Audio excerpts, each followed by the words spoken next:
Hi everyone. After taking a long while to finish my last video, I decided to make a shorter one that will come out right before I start or after I finish moving.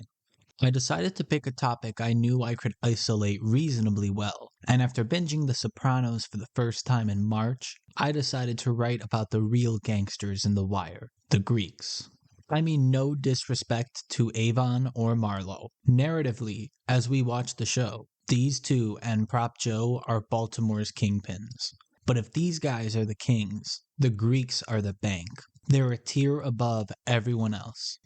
The street doesn't concern us. Avon has his New York connections, but these guys have Croatian government connections. Prop Joe may have a source inside the courthouse, but the Greeks have a source in the FBI. They're on you with wiretaps. Several phones, several addresses. Specifically, Agent Kutrius' computer reads confidential informant, meaning he's well aware of the Greeks' high crime and actively looks the other way because he gives him information, such as a $500 million drug bust. It's tough to imagine someone as high up as even Avon or Prop Joe sitting at the table with Tony Soprano, but Tony would probably take I-95 south to meet Vandas. That's how high up the criminal food chain the Greeks are. And of all the criminal crews in the show, these guys are my favorite by a mile. And it's not because of race, it's because of class. I love the idea of a near untouchable Goliath crime syndicate looming large over all the street wars and wiretap investigations. The plot lines we watch and follow over 5 seasons are beneath the Greeks. It's not even a situation where they view it as entertainment. If it doesn't affect them, they don't care. What's not their business remains so, and the only reason anyone knows of their existence is because they share business. Obviously, they have to talk to the Sobotkas. They're the ones taking the goods off the boat. Sure, Vandas meets with Prop Joe, but it's him and him alone, until the plot develops and Marlo enters the mix. Sergei seems to be their main point of contact on the street, keeping a wall around the Greek and Vandas. Unfortunately, to remain a mystery, we hardly see the Greeks. I said Avon and Marlo were as much a presence as they were a character, but this applies tenfold to these guys. Their two bosses are the Greek, who is not actually Greek, and his right hand, Spiros Vandopoulos, whose name is not his name, meaning actually, we have no idea who these guys are. They have muscle, Eitan and Sergei, and a storefront owner named Double G, and another woman named, Lesbianka. Grazная pizda. who we see in maybe 3 scenes. That's it. And for such a cautious, outside the periphery organization, it makes sense. You trust the man. You stay with him. Our only glimpse into this shadowy international underworld of smuggling drugs, goods, and women are these folks. And given the implied reach of the Greeks, There'll be some new faces soon. A week or so, they'll find you. the immense power they wield makes Avon Barksdale look like his nephew. At the same time, what little we do see into their world does tell us a lot. First, let me back up what I've said so far a little bit. In late season 2, Eitan and Vandas have a talk about getting fucked over by the Colombians. They say they want more even. And they understand that we can guarantee they're probably going to clear customs. Mm-hmm. Huh? And still they try to chisel. From the way it's framed, the Colombians just want to take advantage of the Greeks, maybe set a precedent for providing a light envelope. But here's the kicker. And it is all profit for us.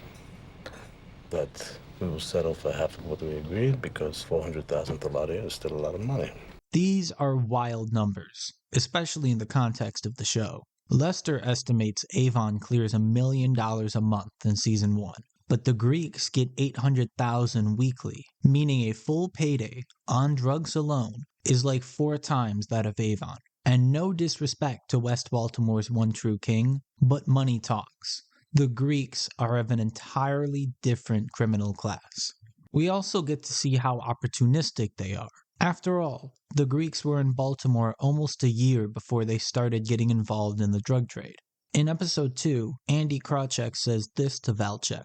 Past 6 months, IBS hired Bruce DiBiago's people to lobby for him down in Annapolis. And they've been good with the political contributions, throwing around a lot of cash. If Frank Sobotka's smuggling side hustle is the only reason the IBS can hire an expensive lobbyist, then by the start of Season 2, let's conservatively call it 7 months they've been in Baltimore. Where were they before? Who knows? Basically anywhere. The only info Daniels and company can find comes from the FBI in San Diego. San Diego? These guys move around.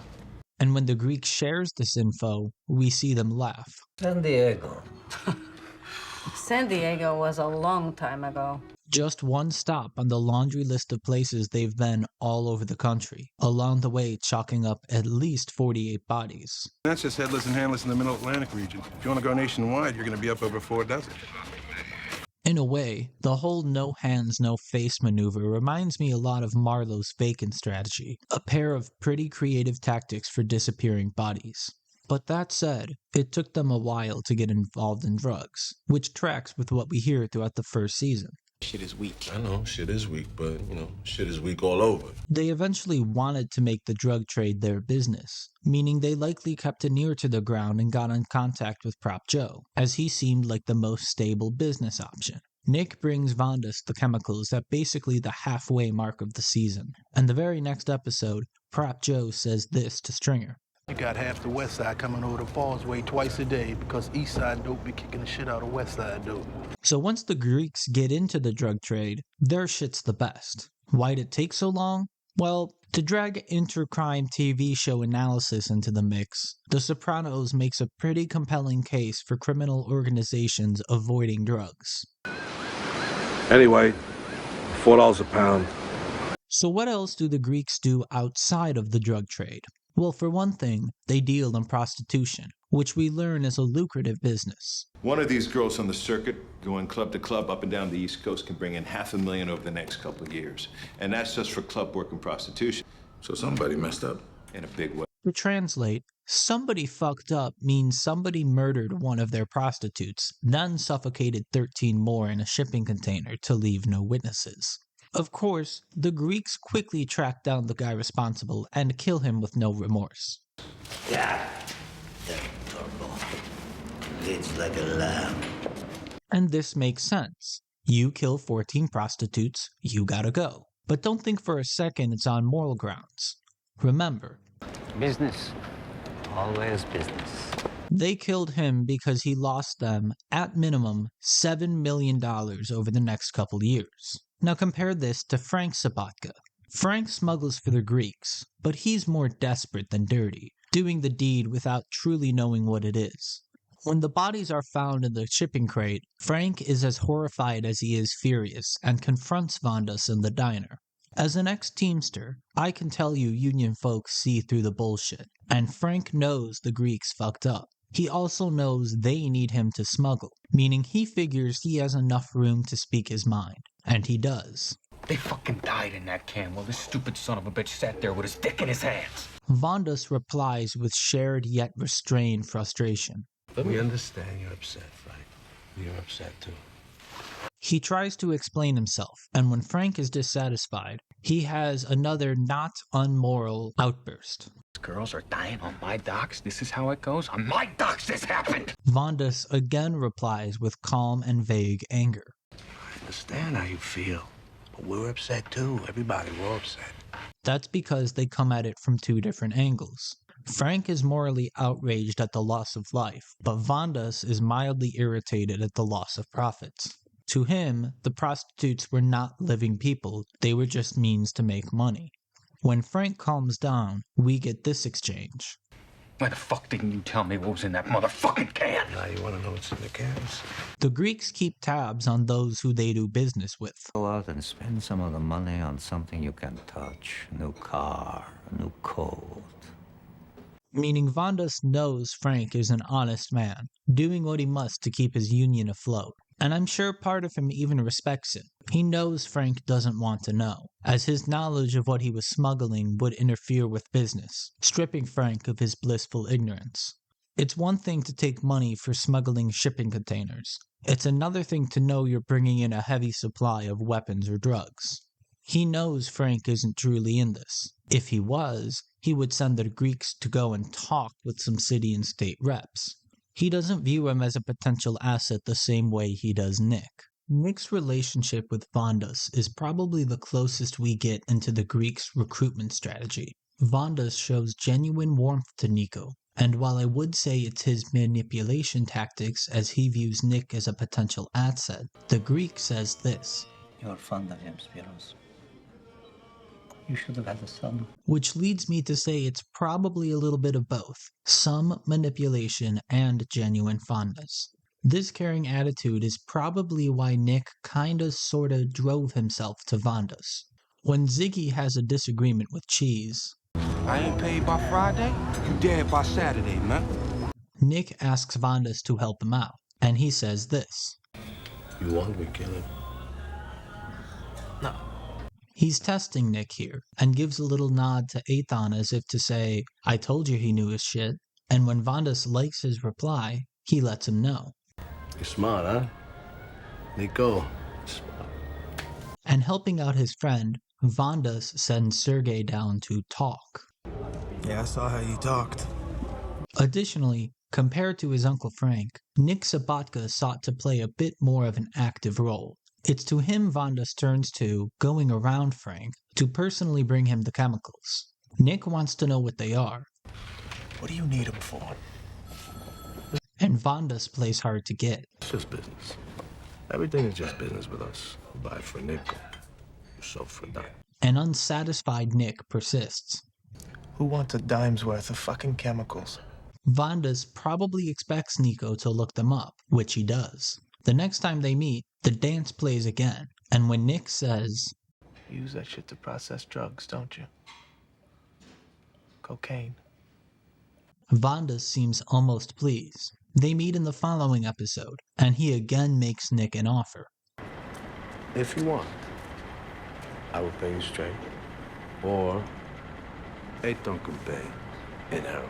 I'm not going to delve into the Nick side of this, as that will be a main topic of a later video, but once he says, Half in cash, half in dope. Vondas knows he's hooked.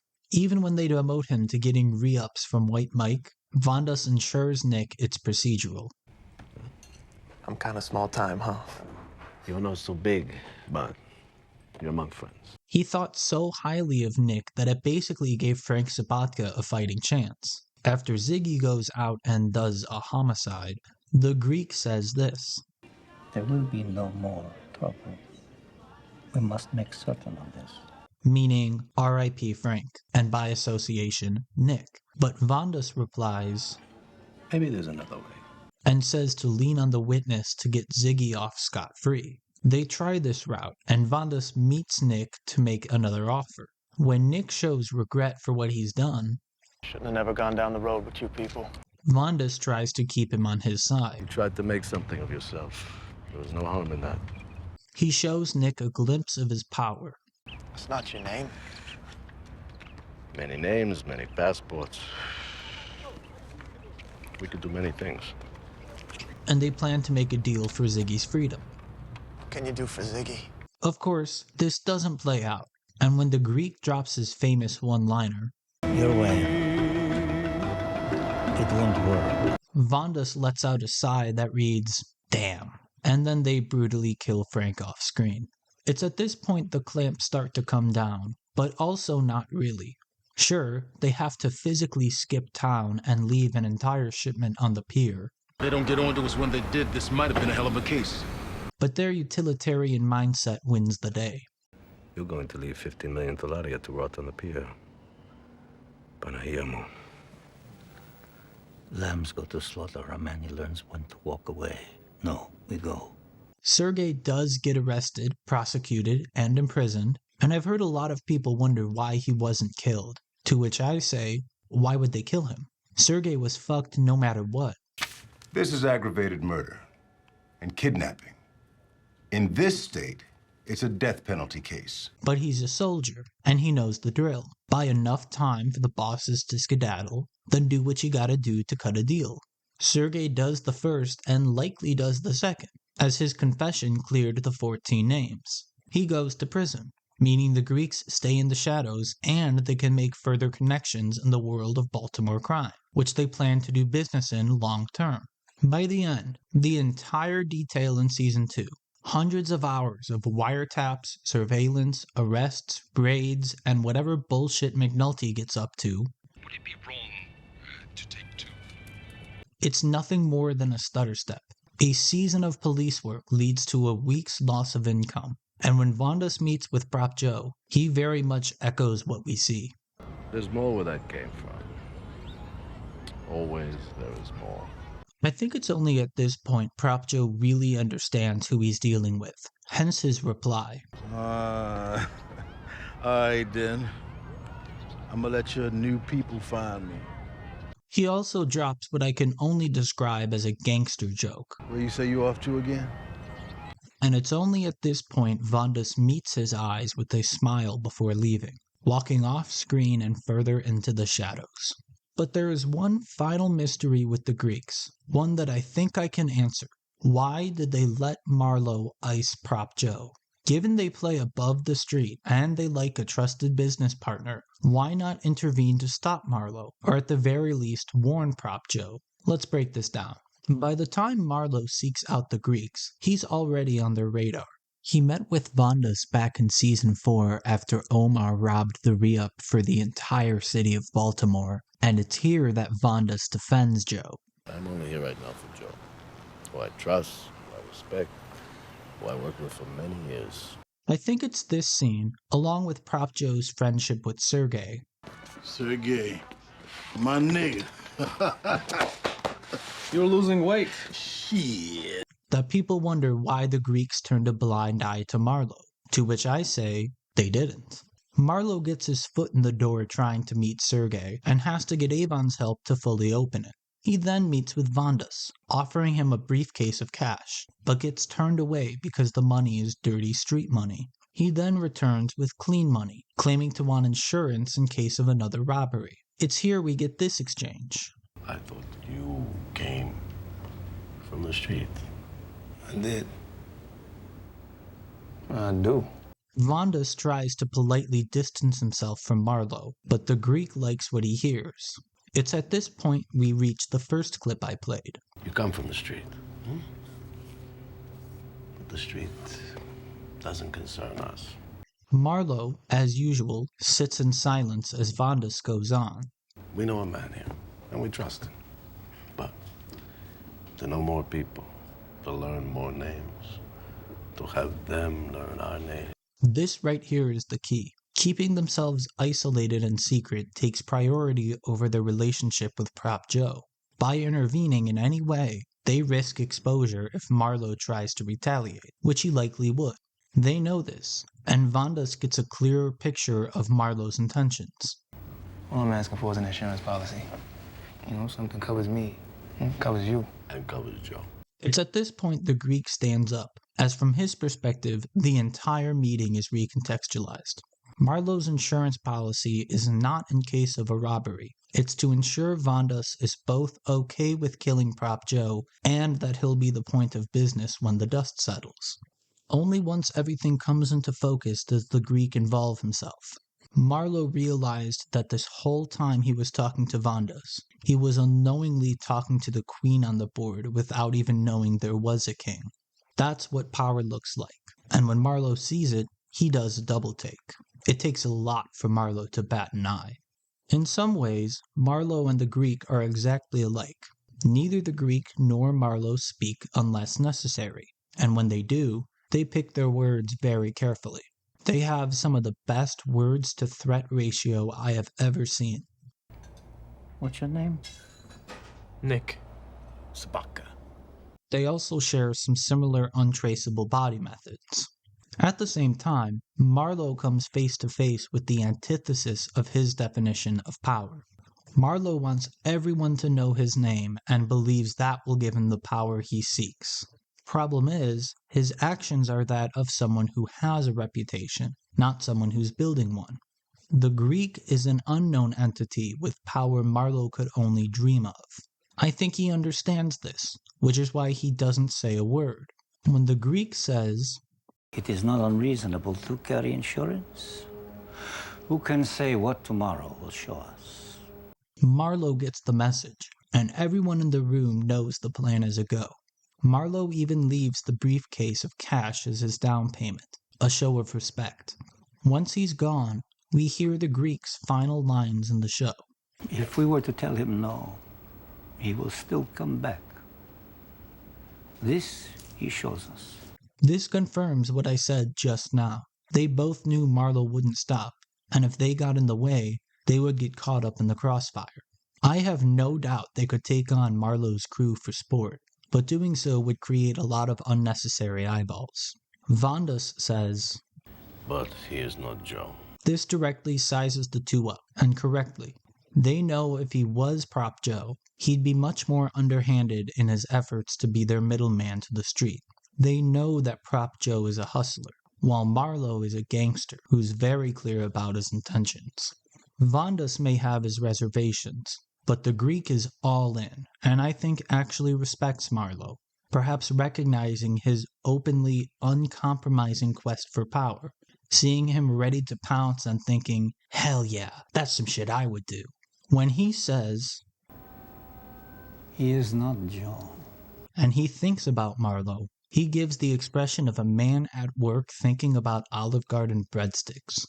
Marlo, being Marlo, successfully ices Prop Joe. And how do the Greeks respond? The same way they respond when Marlo is forced to take a pension. They sit down and make a deal, first with Marlo and then with Slim Charles and company. Because like I said, no matter who sits atop the throne of Baltimore, the real gangsters will always have business.